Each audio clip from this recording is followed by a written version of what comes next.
Okay, so since we're still under this coronavirus pandemic, I've been still working away at this 1907 Victrola talking machine.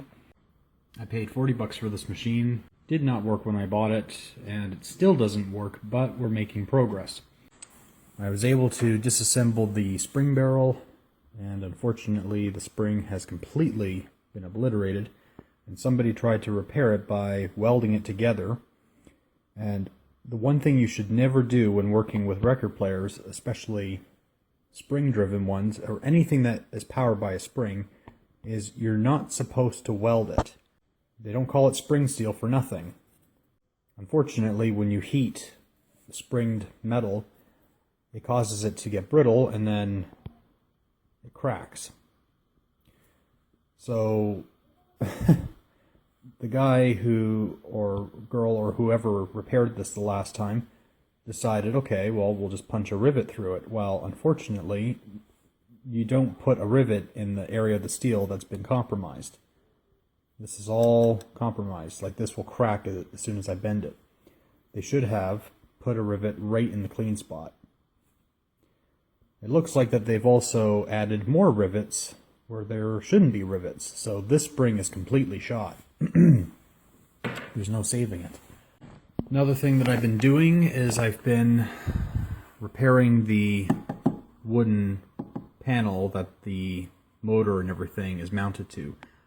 When I bought this, I noticed that the right side was downwards. There's two pegs that stick out of the body of the cabinet that support the turntable mounting bracket. And this peg was missing, so I just grabbed a regular deck screw and screwed it in, just as a temporary fix, but at least now it's sitting level. As for the motor itself, unfortunately though, since the previous person who did that to the spring also obliterated the drum that everything sits in. So, I don't know. I did find a replacement motor for 85 bucks, but I would rather go and buy a new spring. Those are about 45 bucks for a new spring. Luckily, it's just the one spring that's broken. The one that's further down the barrel is not. This was a very popular record player when it was new because this was the first record player that would allow you to play both sides of the record on a single wind-up. The dual springs allowed you to play the first side and then flip it over and play the other side before it completely lost its momentum. Unfortunately, I tried to rig this thing to run with just the one spring, but I have to have the second spring to do it. Got the parts that I need to fix this Victrola talking machine. This is the main spring, and there are little bearings in there that I need to install, and a snap ring for the spring barrel. This will keep the spring from blasting out when I try to wind it. Now, I've never really worked with a spring coiled up like this before, so I don't know what to expect. I'm going to assume that it is going to explode once I take that metal clamp off. So, for those of you who do not know how to take the Tonearm off of one of these Victrola record players, it's rather quite simple. The only thing that you have to do is just grab on to the back here and then just wiggle it, and then, well, actually that came off easier than I thought, so not too bad. Lets me know that I oiled it well. So the reason why we're doing this is because we're going to be installing some ball bearings. As you can see, it has been bottoming out and it's not swiveling as smoothly. And without those ball bearings, anytime when you play a record, the needle will gouge right into it and ruin your record. So inside this channel here, there are little notches. There's a notch there, another one there. There we go. You can see the notch. So there's 5 notches and there's 5 bearings. And what I need to do is I need to put those 5 bearings in those notches. And then pop this one there. Oh, that one landed right in there. Okay. Pop that one there. Oh, another good shot. I'm just trying to... I can't really see that well without my phone, so this is kind of helping me keep an eye on where everything's supposed to be. Okay, I see the other one. Okay, so I got to move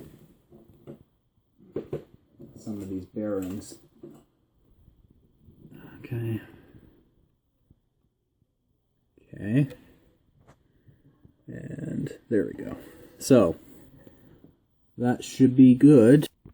We are now going to install the Tonearm back on its rest here. And all I have to do is push that pin down and it will secure it in place. Okay.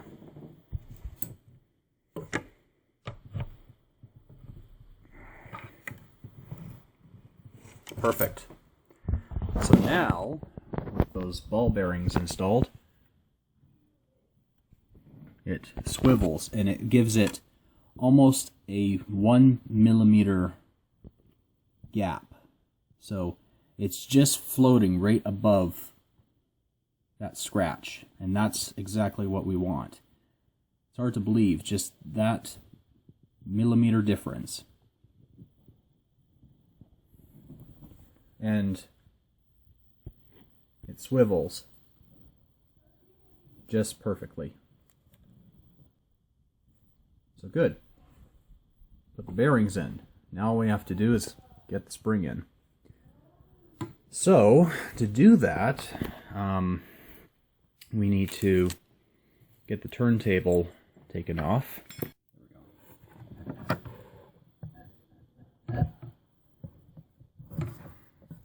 Takes a little bit of force, but it will come off. There it goes. Okay.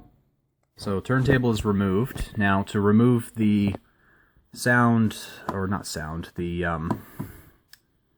turntable board, you have to remove one screw and the other one, and then the table will fall down into the machine and you just pull it out. I got the motor outside. Now this is fairly simple to do. You just have to remove this one screw. That comes out. But there's a center pin right here that has to be extracted, so just push that with a finger and it pops right out. There. That plunk sound, that means it's out. So, okay, there's the spring barrel. This is the winding gear that winds up the mainspring. And this is the drive gear that drives the turntable and everything else. So pull this out. Gonna have to... Oops. Okay, gonna have to pop that out. There we go. And that's the secondary spring that transmits power to the drive motor and governor. And that one I suspect is intact. It doesn't appear to be broken. I don't see any metal shavings, so it's fine. It does need new grease though. So with this spring, it goes in only one way, and you have to do this right, because if you don't, then it's not going to work. So this here has a groove on it, and you have to try to fit it in there and try to see which way it's going to wind. If you don't put it in the right way, then it's going to, unfortunately, bust that little Z. Okay, so I got the spring into the barrel. I found out which way that it went, and I also was able to get it to go onto the notch, which is this rivet sticking out of the side here. So the only thing that's left to do is to pop this clamp out, and that is what frightens me the most because I don't know what to expect. I imagine that this spring is going to explode out of this drum. So I got a blanket here to kind of shield me as if it's going to do anything. But it's really my only option at this point to make sure that I don't get bits of spring in my face. I'm also wearing goggles and gloves and steel-toed shoes in case it decides to attack those areas. So I was able to get the spring into the barrel. What I did was I just put it in the barrel with the clamp already attached to it. I was able to notch the spring onto that rivet, and then I was able to use a pair of pliers and a poker to just work the snap ring off from side to side, and then boom, came off, and yeah, spring's in there. I'm going to use some creeping oil, and I'm going to leave this out in the sun for probably about 10 minutes or so, and then what this creeping oil will do is it will get down in between each of these different layers. So then I will apply the grease afterwards. So what I'm doing now is I'm just going to apply the creeping oil. Already it's starting to go down inside. You can see it right now.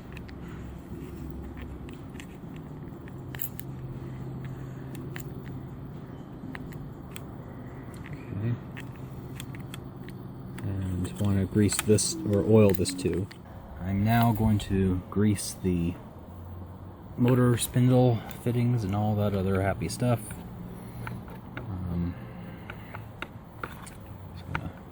Apply liberal amounts of grease along the teeth.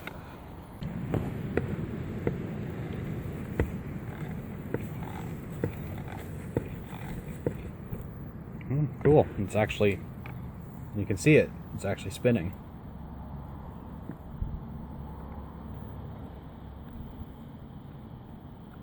So there, it's working.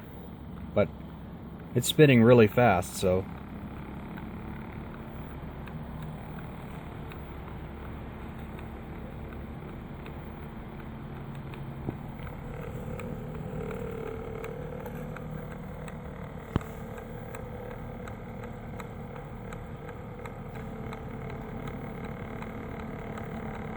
perfect. So it is working. And that's how you install a spring. And there she's losing momentum now, and done.